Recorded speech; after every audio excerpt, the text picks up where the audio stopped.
Now the king sent them to gather all the elders of Judah and Jerusalem to him. The king went up to the house of the Lord with all the men of Judah, and with him all the inhabitants of Jerusalem, the priests and the prophets, and all the people, both small and great.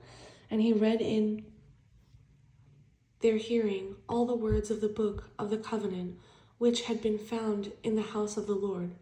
Then the king stood by a pillar and made a covenant before the Lord, to follow the Lord and to keep his commandments and his testimonies and his statutes with all his heart and all his soul, to perform the words of this covenant that were written in this book. And all the people took a stand for the covenant. And the king commanded Hilkiah the high priest, the priests of the second order, and the doorkeepers to bring out of the temple of the Lord all the articles that were made for Baal, for Asherah, and for all the host of heaven. And he burned them outside Jerusalem in the fields of Kidron, and carried their ashes to Bethel. Then he removed the idolatrous priests, whom the kings of Judah had ordained to burn incense on the high places in the cities of Judah, and in the places all around Jerusalem, and those who burned incense to Baal, to the sun, to the moon, to the constellations, and to all the host of heaven. And he brought out the wooden image from the house of the Lord to the brook Kidron, outside Jerusalem, burned it at the brook Kidron, and ground it to ashes, and threw its ashes on the graves of the common people. Then he tore down the ritual booths of the perverted persons that were in the house of the Lord, where the woman wove hangings for the wooden image.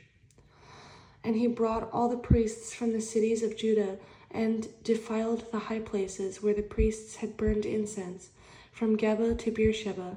Also he broke down the high places at the gates which were at the entrance of the gate of Joshua, the governor of the city, which were to the left of the city gate.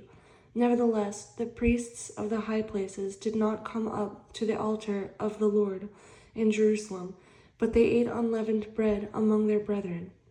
And he defiled Topheth, which is in the valley of the son of Hinnom, that no man might make his son or his daughter pass through the fire to Molech.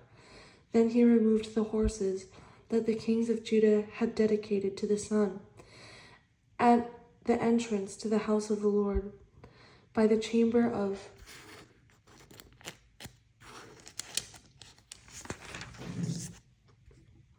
Nathan-Melech, the officer who was in the court, and he burned the chariots of the sun with fire, the altars that were on the roof, the upper chamber of Ahaz, which the kings of Judah had made, and the altars which Manasseh had made in the two courts of the house of the Lord. The king broke down and pulverized there, and threw their dust into the brook Kidron.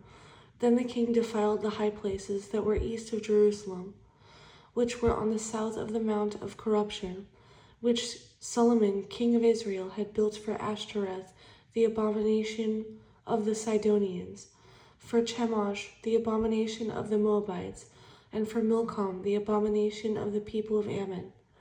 And he broke in pieces the sacred pillars, and cut down the wooden images, and filled their places with the bones of men. Moreover, the altar that was at Bethel, and the high place which Jeroboam the son of Nebat, who made Israel sin, had made, both that altar and the high place he broke down, and he burned the high place and crushed it to powder, and burned the wooden image. As Josiah turned, he saw the tombs that were there on the mountain, and he sent and took the bones out of the tombs, and burned them on the altar, and defiled it according to the word of the Lord, which the man of God proclaimed, who proclaimed these words. Then he said, "What gravestone is this that I see?" So the men of the city told him, "It is the tomb of the man of God, who came from Judah and proclaimed these things, which you have done against the altar of Bethel." And he said, "Let him alone, let no one move his bones." So they let his bones alone, with the bones of the prophet who came from Samaria. Now Josiah also took away all the shrines of the high places that were in the cities of Samaria, which the kings of Israel had made to provoke the Lord to anger. And he did to them according to all the deeds he had done at Bethel. He executed all the priests of the high places who were there on the altars, and burned men's bones on them. And he returned to Jerusalem. Then the king commanded all the people, saying, "Keep the Passover to the Lord your God, as it is written in this book of the covenant." Such a Passover surely had never been held since the days of the judges who judged Israel, nor in all the days of the kings of Israel and the kings of Judah. But in the 18th year of King Josiah, this Passover was held before the Lord in Jerusalem. Moreover, Josiah put away those who consulted mediums and spiritists, the household of gods and idols, all the abominations that were seen in the land of Judah and in Jerusalem, that he might perform the words of the law which were written in the book of Hilkiah the priest, in the book that Hilkiah the priest found in the house of the Lord. Now before him there was no king like him, who turned to the Lord with all his heart, with all his soul, and with all his might, according to all the law of Moses. Nor after him did any arise like him. Nevertheless, the Lord did not turn from the fierceness of his great wrath, with which his anger was aroused against Judah, because of all the provocations with which Manasseh had provoked him. And the Lord said, "I will also remove Judah from my sight, as I have removed Israel, and will cast off this city Jerusalem, which I have chosen, and the house of which I said, my name shall be there." Now the rest of the acts of Josiah and all that he did, are they not written in the book of the Chronicles of the kings of Judah?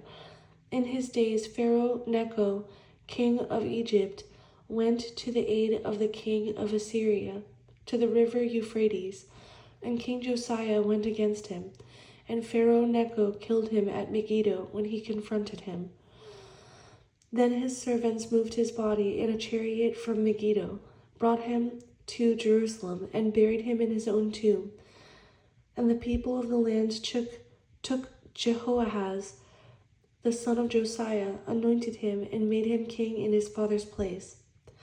Jehoahaz was 23 years old when he became king, and he reigned 3 months in Jerusalem. His mother's name was Hamutal, the daughter of Jeremiah of Libnah, and he did evil in the sight of the Lord, according to all that his fathers had done. Now Pharaoh Necho put him in prison at Riblah in the land of Hamath, that he might not reign in Jerusalem, and he imposed on the land a tribute of 100 talents of silver and a talent of gold. Then Pharaoh Necho made Eliakim, the son of Josiah, king in place of his father Josiah, and changed his name to Jehoiakim. And Pharaoh took Jehoahaz and went to Egypt, and he died there. So Jehoiakim gave the silver and gold to Pharaoh, but he taxed the land to give money according to the command of Pharaoh. He exacted the silver and gold from the people of the land, from everyone according to his assessment, to give it to Pharaoh Necho. Jehoiakim was 25 years old when he became king, and he reigned 11 years in Jerusalem. His mother's name was Zebudah, the daughter of Pedaiah of Rumah, and he did evil in the sight of the Lord, according to all that his fathers had done.